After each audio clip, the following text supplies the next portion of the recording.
दर्शकवृन्द नमस्कार। ओमकार टेलिभिजनको वार्तालाप कार्यक्रममा यहाँहरूलाई हार्दिक स्वागत छ। म शान्ता लम्साल। वार्तालाप कार्यक्रममा हामीले विभिन्न क्षेत्रका व्यक्तित्वहरूलाई निम्त्याउने गरेका छौं। यसै क्रममा आज हामीसँग हुनुहुन्छ राप्रपाका नेता राजाराम श्रेष्ठज्यू। उहाँसँग हामी भर्खरै सम्पन्न भएको महाधिवेशन लगायत विषयमा केन्द्रित रहेर कुराकानी गर्नेछौँ। आउनुस् उहाँलाई स्वागत गरौँ। स्वागत छ यहाँलाई वार्तालाप कार्यक्रममा। नमस्कार, धन्यवाद।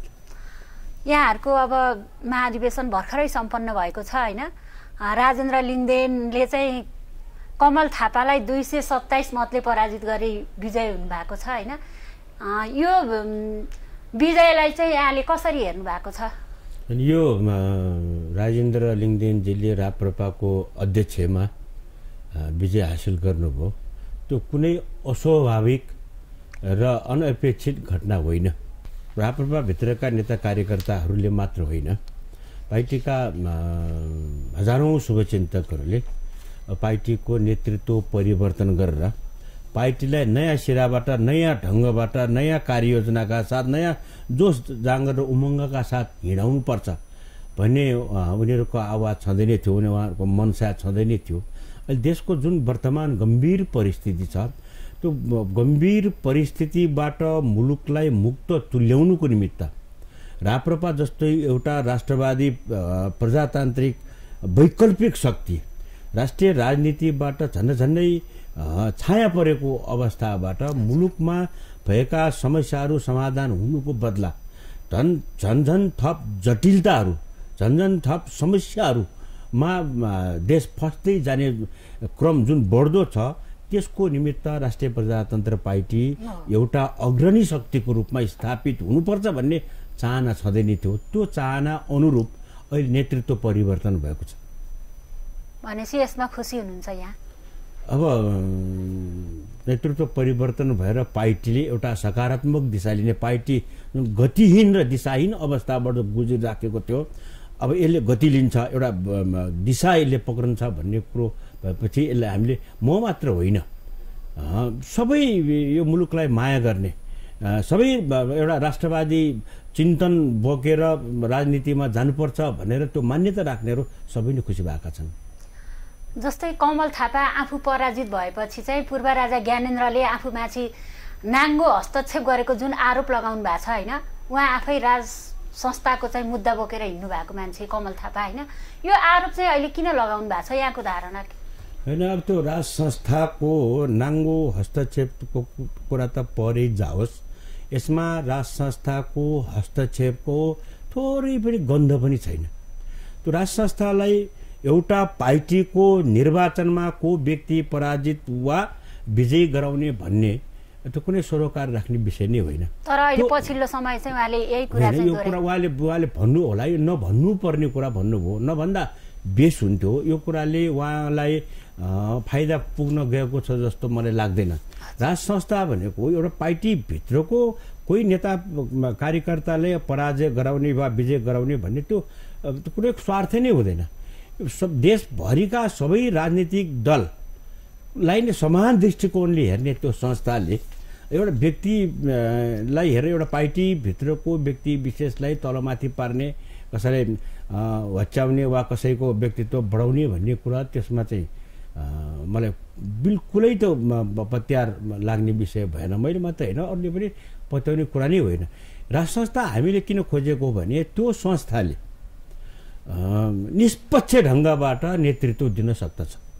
त्यो संस्थाले सबै जात जाति धर्म सम्प्रदाय सबै लिङ्ग आदि इत्यादिलाई एउटा समान ढङ्गले त्यो छहारिदिन सक्छ, एउटा अभिभावकको भूमिका निर्वाह गर्न सक्छ। कुनै मुलाहिजा, कुनै प्रकारको भेदभाव नराखिकन, चाहे त्यो अल्पसङ्ख्यक होस्, चाहे त्यो बहुसङ्ख्यक, चाहे विभिन्न जुनसुकै जात जातिको भए तापनि त्यो संस्थाले समान रूपमा छहारिदिन सक्छ भन्ने विश्वासले कमलजी मात्र होइन, हामी मात्र होइन, कमलजी लगायतका मान्छेहरूले राज संस्थाको वकालत गरेर आएका हौँ। त्यो राज संस्थाले केवल कुनै पार्टी वा कोही अमुक व्यक्तिलाई सहयोग गर्छ भन्ने अभिप्रायले हामीले राज संस्थाको वकालत गरेर राखेका होइनौँ। सिङ्गो देशलाई, जुन हाम्रो जस्तो बहुभाषिक, बहुधार्मिक, बहुसांस्कृतिक परिवेश भएको देशमा त्यो राज संस्थाको तडकारो रूपमा आवश्यकता यस कारणले पर्यो कि सबै जात जातिलाई एकताको सूत्रमा आबद्ध गरेर लान सक्ने त्यो प्रकारको संस्था जसको कुनै पनि राजनीतिक स्वार्थै हुँदैन, त्यो पार्टीगत स्वार्थभन्दा माथि उठ्ने भएको कारणले गर्दाखेरि त्यो राज संस्था चाहिन्छ भन्ने हामीले उकार गरेर हिँड्ने। अहिले आफूलाई केही अप्ठ्यारो पर्ने बित्तिकै आफ्नो लाज जोगाउनुको निमित्त तत्काल आवेशमा आएर उहाँले त्यो अभिव्यक्ति व्यक्त गर्नुभएको होला। म उहाँले विनम्रतापूर्वक आग्रह के गर्न चाहन्छु भने आवेशमा आएर यस्तो अभिव्यक्ति नदिँदाखेरि सबैलाई राम्रो हुन्छ, फाइदा हुन्छ। गल्ती स्वीकार गर्नु सबैभन्दा महानता हो, जित त्यसैमा हुन्छ। गल्ती स्वीकार गर्नुपर्छ। हिजोको गल्तीलाई हामीले समयमै सच्याउन सकेको भए कमलजी जस्तो मान्छेले पराजय भोग्नुपर्ने नै होइन। उहाँमा धेरै ठुलो राजनीतिक गुण र क्षमताहरू विद्यमान छ। उहाँ जति परिश्रमी नेताहरू मुलुकको राष्ट्रिय राजनीतिमा देखा परेका अन्य नेताहरूभन्दा धेरै परिश्रमी हुनुहुन्छ। के गल्ती भयो त्यो गल्तीलाई सच्याउने त्यो हिम्मत साहस बोकेर जाँदाखेरि त्यसले सबैको हित गर्छ। गल्तीलाई ढाकछोप गर्ने वा आफ्नो पराजयको कारण अरूलाई दिनु त्यति उपयुक्त होइन। यो महाधिवेशनमा अध्यक्ष कसैबाट मनोनयनको प्रक्रियाबाट आएको होइन, निर्वाचन प्रक्रियाबाट आएको हो। हामीले त अझ मुलुकको जुन वर्तमान परिस्थिति छ त्यसलाई मध्यनजर राखेर यो सहमतिको आधारमा नेतृत्व चयन गरौँ भनेर हामीले धेरै नै प्रयास गऱ्यौँ। यो केवल राप्रपाको सङ्गठनलाई बढावा गर्नुको निमित्त राप्रपाको सङ्गठनलाई बढोत्तरी गरेर लिएर जानको निमित्त मात्र होइन, देशमा भएका यावत समस्याहरूका समाधानको निमित्त अत्यन्तै ठुलो सहयोगीको भूमिका राप्रपाले खेल्नुपर्छ भनेर सहमतिको वातावरणमा जाउँ। एउटा वैकल्पिक राष्ट्रवादी प्रजातान्त्रिक शक्ति अहिले नेतृत्वको निमित्त वा कुनै पदीय हैसियतको निमित्त मनमुटाव गरेर मतभिन्नता गरेर हिँड्ने अहिले बेला नै होइन। हामीले त्यो अनुसारको धेरै पहल गरौँ जसअनुसार पार्टीका 3 अध्यक्षमध्ये 2 अध्यक्ष पशुपति शमशेर जङ्गबहादुर राणाजीले र डाक्टर प्रकाश चन्द्र लोहनीजीले उहाँहरूले छोड्नुभयो। त्यो अध्यक्षको प्रतिस्पर्धाबाट आफूलाई अलग राख्नुभयो। कमलजीले पनि त्यही गरिदिनु भएको भए बेस हुन्थ्यो। अब जे होस्, अब एउटा निर्वाचन पनि एउटा प्रजातान्त्रिक पद्धति हो, स्वस्थ प्रकारबाट त्यहाँ प्रतिस्पर्धा भएको छ। महाधिवेशनको प्रतिनिधि भनेको देशभरबाट चुनेर आएका प्रतिनिधिहरूले निर्वाचनको पद्धतिबाट निर्वाचन गरेर नेतृत्व चयन गरेको छ। यसमा कसैको षड्यन्त्र, कसैको हस्तक्षेप, दबाव प्रभाव भन्ने कुरा मैले कमसेकम मैले महसुस गरेको छैन। सायद कसैले पनि महसुस गरेको मैले मेरो जानकारीमा त्यो छैन। त्यसकारण यो हारलाई सहर्ष स्वीकार गरेर उहाँ जस्तो व्यक्तिको खाँचो पार्टीमा आवश्यकता छ, उहाँको भूमिका अब एउटा अभिभावकको स्वरूपमा बसेर एउटा सल्लाह दिने सल्लाहको स्वरूपमा बसेर ठुलो राजनीतिक अनुभव छ उहाँमा। त्यो अनुभव आफू रहेको पार्टीमा प्रयोग गरे, त्यसको भरपूर मात्रामा अधिकतम मात्रामा उपयोग गरेर यो सङ्गठनलाई बलियो बनाएर यो सङ्गठनको माध्यमबाट अहिले जुन प्रकारको पीडाबाट नेपाली जनताहरू छटपटिरहेका छन्, जुन प्रकारका समस्याहरूबाट देश गुज्रिराखेको त्यसबाट मुक्त तुल्याउनुको निमित्त अब सबै एक ठाउँमा बसेर हिजोका गाह्रा अप्ठ्यारा परिस्थितिहरूलाई बिर्से, हिजोको मत भिन्नताहरूलाई बिर्सेर अगाडि बढ्न पर्ने अहिले आवश्यकता छ। जे जति हुनुपर्ने आज बिहानसम्मको यो निर्वाचनको प्रक्रियामा रहँदासम्मको मत भिन्नता मनमुटाव जे छ अब त्यसलाई तिलाञ्जली दिएर अब एउटा नयाँ सोचाइका साथ एउटा नयाँ जिम्मेवारी र नयाँ कार्ययोजनाका साथ अगाडि बढ्नुपर्ने आवश्यकता मैले देखेको छु। अब जस्तै राप्रपाले चाहिँ आफ्नो राजनीतिक कार्यपत्रमा राज संस्था सहितको लोकतन्त्र भनेको छ होइन, हिन्दू राष्ट्र र राज संस्थाको एजेन्डा बोकेको छ, तर यो एजेन्डा कता कता ओझेलमा परेको हो कि भन्ने महसुस पनि भएको छ नि पछिल्लो समय। यो एजेन्डा कुनै पनि हालतमा ओझेलमा परेको छैन। यसको आवश्यकता औचित्य झन्झन बढेर गइराखेको छ। यो तपाईँले यो एजेन्डा ओझेलमा परेको जस्तो किन महसुस गर्नुभयो होला भने यो एजेन्डा पार्टीभित्र निर्विवाद रूपमा काम भएको हो। अब यसमा केही विवाद भइदिएको भए चर्चा परिचर्चा बढी हुन्थ्यो। यसले अलिक बढी प्रशय पायो भन्ने जस्तो यहाँहरूले वा अरूलाई पनि भान हुन सक्थ्यो होला। यो एजेन्डाको विषयमा कमा र फुल स्टपमा पनि कुनै विवाद छैन, सबैको मतैक्यता छ, कुनै प्रकारको मत भिन्नता छैन। राप्रपा केही पहिला चाहिँ सत्तामा पटक पटक गइराखेको थियो नि त होइन, त्यो बेलामा किन यी एजेन्डाहरूलाई चाहिँ प्रमुख विषय बनाउन सकेन नि? कार्यकर्ताहरूबाट पनि त गुनासो आएको थियो। यो सत्ता आरोहण गरेर हजुर को बेलामा पार्टीको कुनै पनि राजनीतिक दलको उद्देश्य सत्तामा जाने, देश बनाउने हो, आफ्नो एजेन्डा स्थापित गर्ने नै हो। तर त्यसको लागि बेला हुन्छ।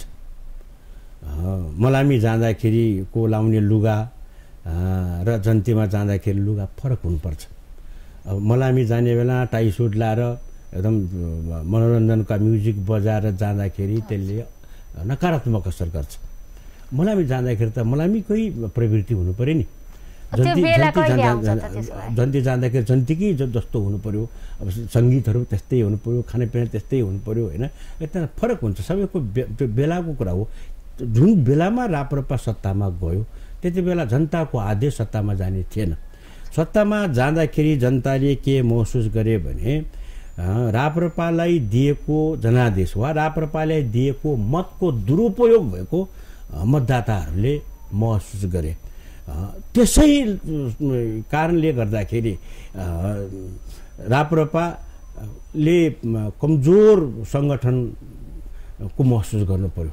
सङ्गठनलाई मजबुत ढङ्गबाट अगाडि बढाउन सकेन। जनताले एक प्रकारको 74 को निर्वाचनमा आउँदाखेरि सजाय दियो।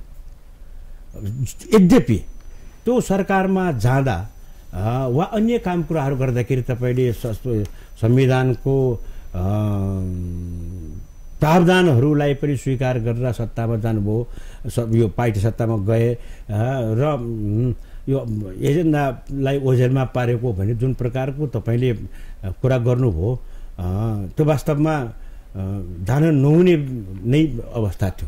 अब त्यो मैले यहाँ निवेदन गर्न खोजेको कुरा के हो भने नियत चाहिँ खराबै राखेर चाहिँ होइन, एउटा बेमानीको नियतै बेमा भन्ने हिसाब किताबले होइन।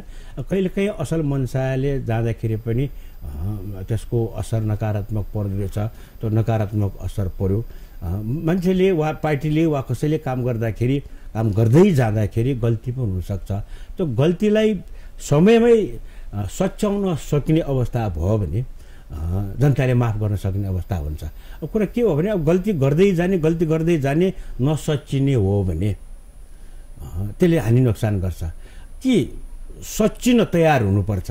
सच्चिन तयार हुन सकेन भने सकिनको लागि तयार हुनुपर्छ। अब बेलायमा सकिनुबाट अब राष्ट्रिय प्रजातन्त्र पार्टी जोगिएको छ। अब सच्चिन्छ, अब नसच्चिन भन्ने त सवालै हुँदैन।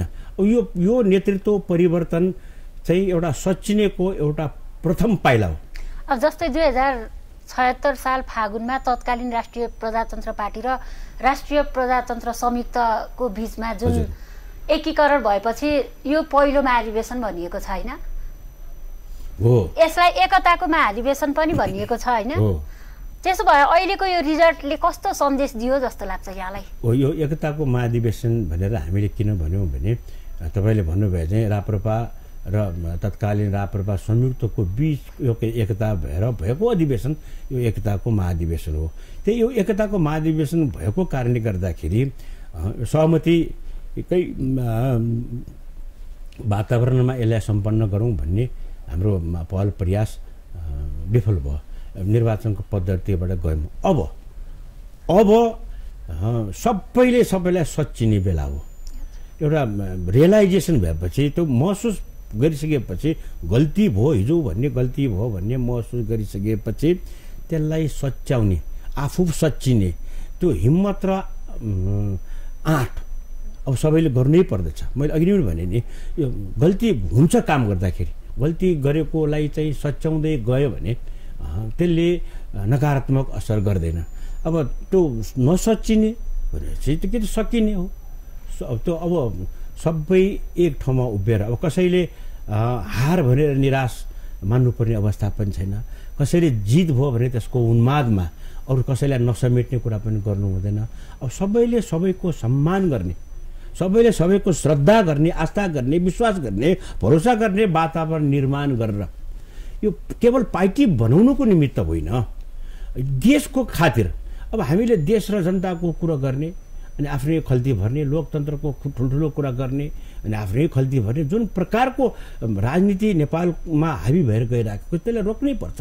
यो मान्छे झट्ट हेर्दाखेरि क्रान्तिकारी जस्तो देखिने, झट्ट हेर्दाखेरि भयानक लोकतन्त्रवादी जस्तो देखिने, तर उनीहरूको असली चरित्र त उदाङ्ग भयो नि। एउटा लोकतन्त्रवादीको आवरणमा, भयानक ठुलो क्रान्तिकारीको आवरणमा देश र जनताले लुट्न आएका नै हुन् भन्ने कुरा त प्रमाणित भयो। अहिले यस्तो अवस्थाबाट गुज्रिराखेको कुरालाई राष्ट्रिय प्रजातन्त्र पार्टीले गम्भीरतापूर्वक मनन विश्लेषण गरेर देशलाई उँभो लगाउने बाटोतिर लानुपर्छ। यो अरू पार्टी र राप्रपामा एउटा मौलिक अन्तर मैले के देखेको छु भनेदेखि यो समयले प्रमाणित गरेको कुरा, अरू पार्टीहरू आफू बन्ने, आफन्तलाई बनाउने र भरसक अहिले त पार्टी बनाउने कुरा पनि छैन, उहाँहरूको पनि छैन। त्यो दलभित्र पनि धेरै बहुदल भइसक्यो। आफ्नो गुटलाई बनाउने, त्यो पार्टी बनाउनु पनि छैन। ल बढी से बढी एकदम निस्वार्थ भयो भने आफ्नो पार्टी बनाउने, उहाँहरूले देशलाई बनाउनु नै छैन। राप्रपाको जहाँसम्म कुरा छ, आफू बन्ने, आफन्तलाई बनाउने कुरा त परिजाओस्, पार्टी बनाउने त परिजाओस्, देश बनाउनु पर्ने एउटा गुरुतर दायित्व छ। त्यो एउटा अहम जिम्मेवारी राप्रपाको काँधमा आएको छ। त्यसकारण राप्रपाको सङ्गठनलाई सुदृढ बनाउने, मजबुत बनाएर लिएर गएर देशमा भएका समस्याहरूको समाधान को निमित्त आफूलाई समर्पित गर्नुपर्ने ठुलो जिम्मेवारी छ। त्यो जिम्मेवारीबाट हामी कोही पनि अब चुक्नु हुँदैन। अब पनि फेरि त्यो आफ्नो व्यक्तिगत स्वार्थको निमित्त चुक्ने, झुक्ने, बिक्ने काम भयो भने राप्रपाको निमित्त एउटा ठुलो चुनौती छ। त्यो एउटा खतरा छ, त्यो खतरा झुन्डिराखेको छ।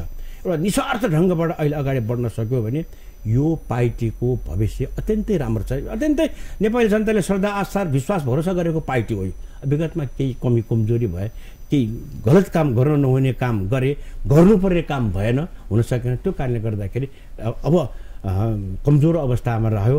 अब नयाँ सोचाइ, नयाँ शैली, नयाँ कार्ययोजना बनाएर चाहिँ अगाडि बढ्न सक्ने स्थितिलाई हामीले निर्माण गरेर अगाडि जाने हो भने देशको भविष्य पनि राम्रो छ, पार्टीको भविष्य पनि राम्रो छ। किन नागरिकको मन जित्न सकिरहनु भएको छैन त? पहिला तेस्रो ठुलो पार्टी थियो, अहिले चौथो बनिरहेछ। होइन, नागरिकको यो मन जित्ने र मन जित्ने चाहिँ दुई अलग अलग कुरा हो। हामीले नागरिकको मत जित्न सकेनौँ, मत त त्यो मन जित्न नसकेको होइन। अब यो 2/3 झन्डै 2/3 बहुमत प्राप्त गरेको तत्कालीन नेपाल कम्युनिस्ट पार्टीले जनताको मत चाहिँ जिते, मत जित्न सफल भयो, मन जित्न सकेन। त्यस कारणले गर्दाखेरि झन्डै 2/3 नजिक पुगेको पार्टी सरकारको अहिलेको अवस्था कस्तो छ?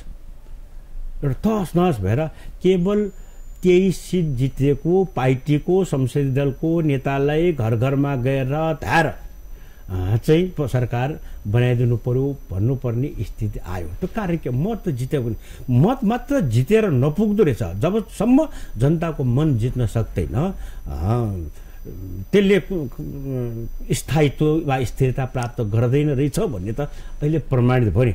जहाँसम्म राप्रपाको मनको कुरा छ, जनताको मनको कुरा छ, राप्रपाको सन्दर्भमा यो मन जनताको जितेकै छ। त जनताको मन चाहिँ के हदसम्म दुखायो यसले त भन्नु। अहिले हामीले कुरा गऱ्यौँ नि, यो गर्न नपर्ने काम गर्यो, सरकारमा जान नपर्ने बेलामा को बेलामा सरकारमा गयो, पटक पटक गयो। त्यसले चाहिँ जनताको मन दुखेर त्यसको 74मा सजाय दिइसक्यो।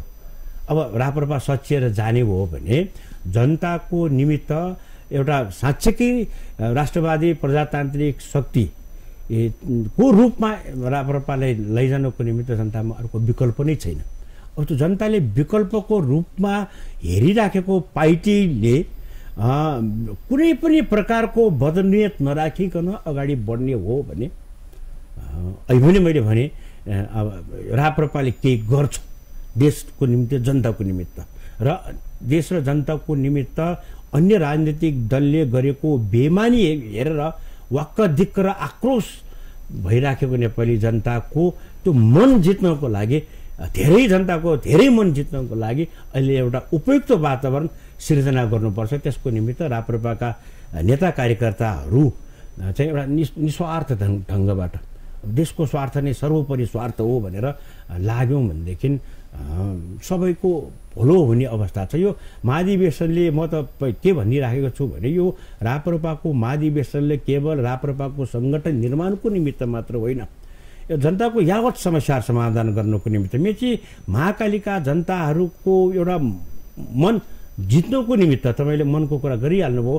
त्यो मन जित्नको निमित्त चाहिँ त्यो वातावरण तयार गरेर जाने त्यो महाधिवेशनले त्यो सन्देश दिन पर्छ भनेर भनिराखेका हौँ। अब आशा गरौँ यसले एउटा सकारात्मक सन्देश दिन्छ कि अब यो राप्रपा अब हिजोको गल्तीलाई नदोहोऱ्याइकन इतिहासको पानाबाट पाठ सिकेर अगाडि बढ्छ भन्ने कुरोमा चाहिँ अब हामी भरोसा गरौँ। जस्तै राप्रपाको राष्ट्र संस्था सहितको हिन्दू राष्ट्र कायम हुनुपर्छ भन्ने जुन माग छ होइन, धर्मनिरपेक्षता यहाँहरूले स्वीकार्नु भएको छैन। होइन यो त्यो हामीले किन त्यो नस्वीकार गरेको होइन, मैले भन्न खोजेँ स्वीकार्नु भएको छैन। त्यो धर्मनिरपेक्षता होइन, मुलुक यो देशलाई सनातन धर्म सापेक्ष हिन्दू राष्ट्र बनाउनै पर्छ।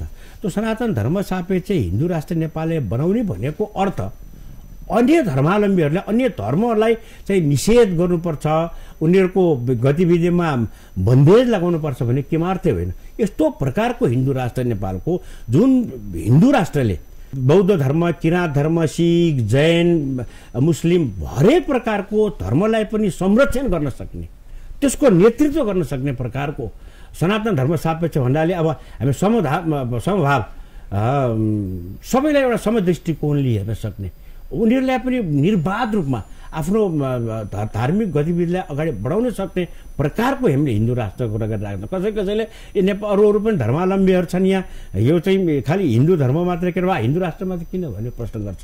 यो त हाम्रो नेपालको पहिचान हो। यो देशमा हामी जुन हिन्दू राष्ट्र भनेर भन्छौँ नि, त्यो त विश्वमा एक मात्र हिन्दू राष्ट्र भनेर नेपालको पहिचान र परिचय दिने यो त ठुलो हाम्रो अवसर हो नि। यो बाह्य शक्तिको अब इसारा भनौँ, प्रभाव भनौँ, प्रलोभन भनौँ, अब डर त्रास अब जे भनौँ, मान्छेहरूले त एकदम विदेशी पैसाकै कुरा गर्छन्। त्यो उसको आधारमा सनातन धर्म सापेक्षको जुन हाम्रो राष्ट्रिय पहिचान हो त्यसलाई ढाल्ने काम, हाम्रो स्वाभिमानले हाम्रो राष्ट्रको पहिचानलाई ढालेर हामी गर्व गर्न सक्छौँ र भने अब राप्रपाको काँधमा त्यो ढलेको राष्ट्रको पहिचानलाई माथि उठाउने त्यो पनि जिम्मेवार हो। त्यसकारण हाम्रो तोसँग कायमै छ। होइन, मैले जान्न खोजेँ जस्तै तत्कालीन सरकारले 2063 साल जेठ 4 गते धर्मनिरपेक्षता घोषणा गर्यो होइन, त्यो बेलामा पनि राप्रपा सडकमा आएन, आवाज उठाएन। त्यही घोषणालाई चाहिँ 2072 सालमा फेरि संस्थागत गरियो, त्यो बेलामा पनि आवाज उठाएन। आखिरी किन त? आखिरी माग त्यही थियो यहाँहरूको भने त्यो बेलामा आवाज नउठाउनुको कारण के थियो? होइन, त्यति बेला हामीले आवाज नउठाएको भन्ने कुरा त बिल्कुल हुँदै होइन। होइन, कम्तीमा त्यही बेलामा यसको लगत्तै यो जनताको अभिमत बिना संविधान सभाको निर्वाचन हुनुभन्दा पूर्व जनतालाई कुनै थाहा जानकारी नदिकन, जनताले थाहा जानकारी नदिएको मात्र होइन, तत्कालीन प्रधानमन्त्री गिरिजा प्रसाद कोइरालालाई पनि यो धर्मनिरपेक्ष गर्ने कुरा त मलाई थाहै थिएन भनेर उहाँले भन्नुभयो। औपचारिक रूपमा भन्नुभयो। सबैले सुन्ने थाहा पाउने गरिकन सार्वजनिक सञ्चार माध्यम, आम सञ्चार माध्यममा पनि उहाँले त्यो कुरा भन्नुभयो। मलाई त यो थाहै थिएन भनेर भन्नुभयो। भनेपछि नेपाली जनताको त अभिमत छँदै थिएन। प्रधानमन्त्री जस्तो राष्ट्रको प्रमुख, त्यति बेला त उहाँ सरकारको प्रमुख मात्र होइन, राष्ट्र प्रमुखको पनि दोहोरो हैसियतमा उहाँ हुनुहुन्थ्यो। त्यस्तो मान्छेले पनि मलाई थाहा थिएन भनेर भन्नुभयो। भन्नुभयो उहाँले। तपाईँहरूको याद गयो हेर्नुहोस्, त्यो त्यति बेलाको तपाईँको समाचारको पानाहरू पल्टाउनुहोस्, उहाँले त्यसो भन्नुभएको छ। भनेपछि यो नेपाली जनताको चाहनाले यो परिवर्तन भएकै होइन। नेपाली जनताले यो कुरा सुनेकै थिएन।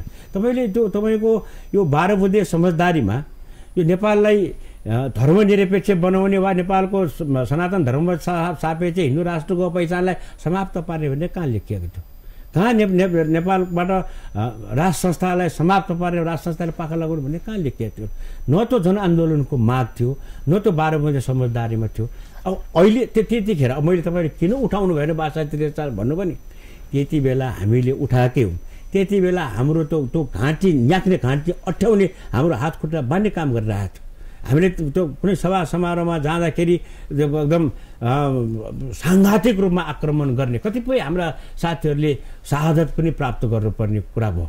अब अहिले बिस्तारै नेपाली जनताले मात्र बुझेनन् कि हामीले गुमराहमा राखेर राष्ट्रको पहिचानले भत्काउने मेटाउने काम भयो भन्ने कुरा जनताले मात्र बुझेन, त्यो महसुस गरेन। अन्य राजनीतिक दलका कुराहरू पनि अहिले तपाईँले हेर्दै जानु सुन्दै जानु न। अहिले त यो त हामीले गर्न नहुने काम गऱ्यौँ, यो गल्ती भयो भनेर भन्यौँ। अब त्यो कोर्स करेक्सन गर्ने रियलाइजेसन भएपछि त्यो महसुस गरिसकेपछि त्यो कोर्स करेक्सन गर्नुपर्छ। सबै राजनीतिक दलका नेता र राजनीतिक दलले अहिले कोर्सलाई करेक्सन गर्नुपर्ने अहिले आवश्यकता छ। अब अहिले अन्य राजनीतिक दलहरूले नै भन्न थाल्यो, आवाज चर्को हुन थाल्यो भनेपछि अहिले चाहिँ तपाईँ यहाँले सुन्न थाल्नुभयो। त्यति बेला नबोले होइन, घाँटी चाहिँ न्याक थियो, बोल्ने धेरै थियो, तै पनि हामीले आफ्नो यो राष्ट्रको कुरालाई चाहिँ उठाउने हाम्रो राष्ट्रवादी पार्टीको धर्म हो भनेर त हामीले उठाइराखेको हो। आवाज त्यति बेला सानो थियो, अब सर्वत्र आवाज सुन्न थाल्यो। अनि राजनीतिक दलहरूले पनि हिजो यो धर्मनिरपेक्षता बनाउनुको निमित्त योगदान पुर्याएका बुद्धिजीवीहरू, नागरिक समाजका अभियन्ताहरूले चाहिँ बोल्न थाले नि।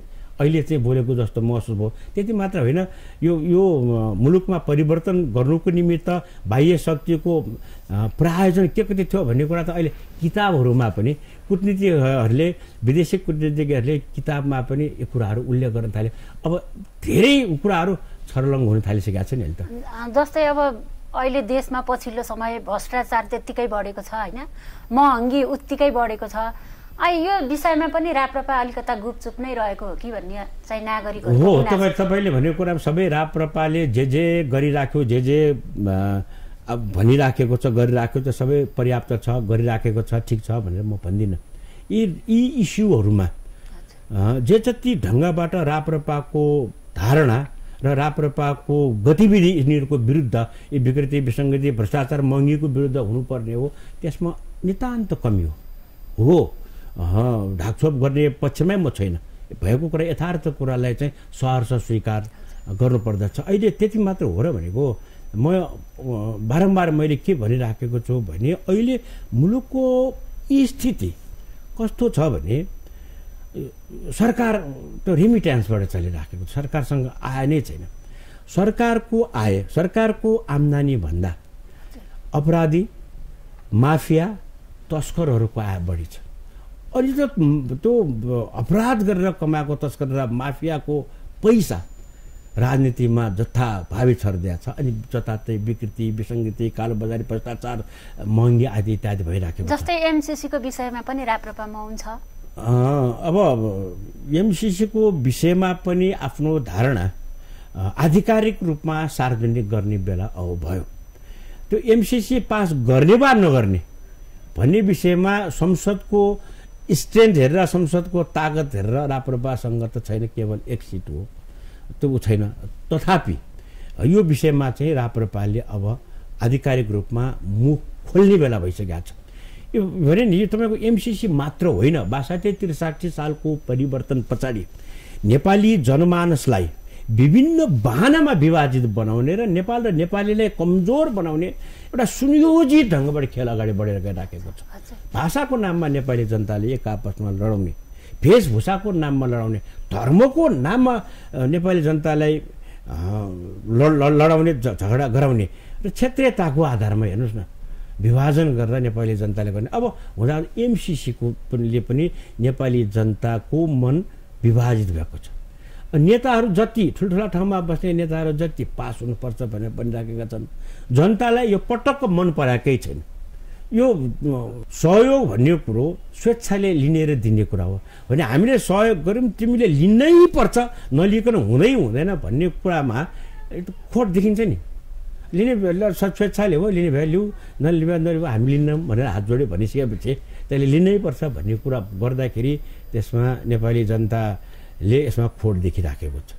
नेत अलि ठिक छैन भन्ने कुरा देखिराखेको छ। अब लोकले यो कुरा चाहिँदैन भनेर भनिसकेपछि एक थरीलाई यो पास नगरी नहुने छ। यो के कारणले गर्दाखेरि हो भन्ने कुरा नेपाली जनतालाई भन्न सकेको पनि छैन। फेरि अहिले मैले सुनिराखेको छु यसलाई चाहिँ अब संसदमा छिटो लिएर जाने भने संसदको आह्वान भइ नै सकेको छ, छिटो संसदमा पेश गर्ने र पारित गराउने भनेर भनिरहेको छ। अब बाहिर पब्लिक कन्जम्सनको लागि यसमा सच्याएर चाहिँ पास गर्नुपर्छ भनेर भनिरहेको छ, तर भित्रभित्र जस्ताको तस्तै पास गर्नुपर्छ भनेर लागिराखेको छ। किन यो बिकाउ चरित्रको नेता भएपछि यस्तो बेलामा गाह्रो हुन्छ। अब यो त भालुको कम्फर्ट जस्तो छोड्न पनि नसक्ने, समय राख्न पनि नसक्ने।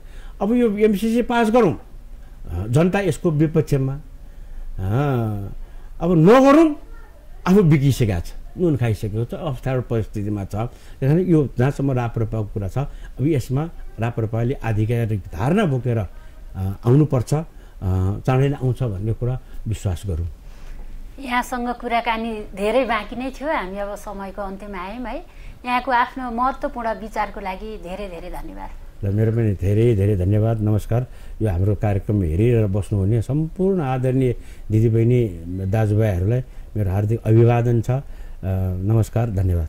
दर्शकवृन्द, हामीसँग भर्खरै कुराकानीमा हुनुहुन्थ्यो राप्रपाका नेता राजाराम श्रेष्ठज्यू। उहाँसँग गरिएको कुराकानी यहीँ सकिएको छ। म लगायत वार्तालाप टिमलाई बिदा दिनुहोस्। ओमकार टेलिभिजन हेर्दै रहनुहोला। नमस्कार।